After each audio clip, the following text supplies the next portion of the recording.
সময় রাত 2:30টার ওইদিকে একটা চোর ধরা পড়ে। মোটর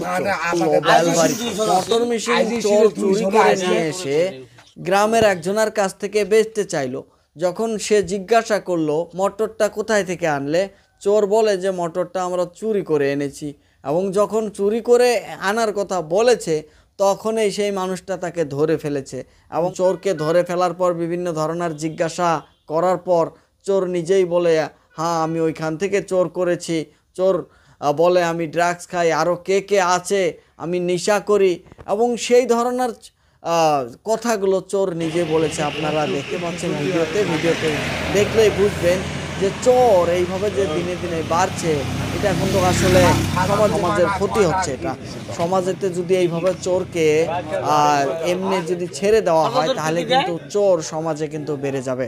এবং চোর যাতে উচিত শাস্তি পায় তার জন্য কিন্তু বেলবাড়ির যারা মানুষ আছে এবং ভিডিপির যে সেক্রেটারি আছে সে কিন্তু ফোন করে চোরকে পুলিশের হাতে তুলে দেওয়া হয়, ফুলবাড়ি থানার পুলিশের হাতে তুলে দেওয়া হয়। এই ধরনের চোরের সমস্যা আপনারা দেখতে পাচ্ছেন। চোর কিন্তু শুধু এই মোটরটাই নয়, এর আগেও আশপাশে বহু ধরনের মোটর চুরি করেছে, গাড়ি চুরি করেছে, গাড়ির ডালা চুরি করেছে, এবং অন্য বহু ধরনের জিনিস কিন্তু মানুষের হারাচ্ছে।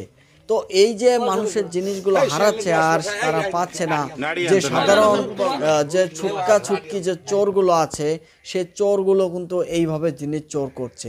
এবার প্রশ্ন আসে তারা কেন চুরি করছে, কি কারণে চুরি করছে?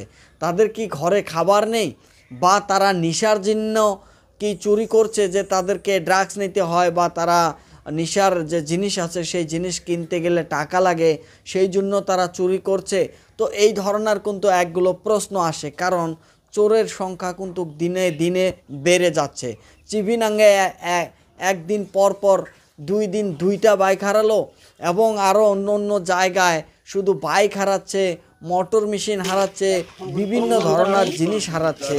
চোরের যেটা গ্রুপ সেই গ্রুপটা কিন্তু ছড়ে দেওয়া হয়েছে।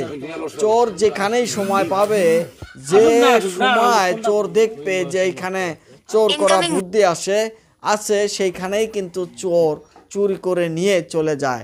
তো চোর থেকে বাঁচতে গেলে আপনাদেরকে সবাইকে কিন্তু একটু জাগ্রত হতে হবে, এবং ঘুম পাড়ার সময় একটু ধ্যান রাখতে হবে যে অতভাবে যাতে ঘুম না পাড়া হয়, এবং বাড়ি ছেড়ে যাতে কোথাও কেউ না যেতে হয়।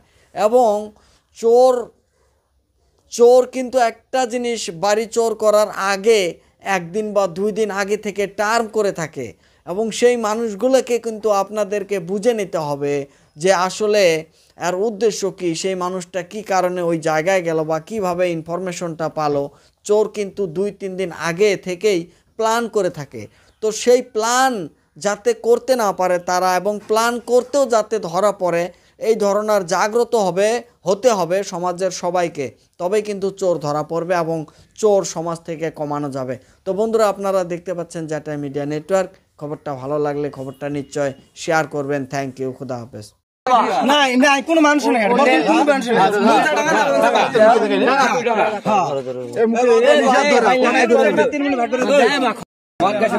ইয়ে মত কাছে ওই উইও মত কাছে কালে আমি মানা করছি তখনই 3-6 তোর হাত পাও দেন রে তো আল্লাহ কান ধর কইলে আমি জীবনও আমি এলে যাই নাই কান তোর কান ধরার তোর এই রুল থাকে নি আমারে ভাই কালেও মানা করছে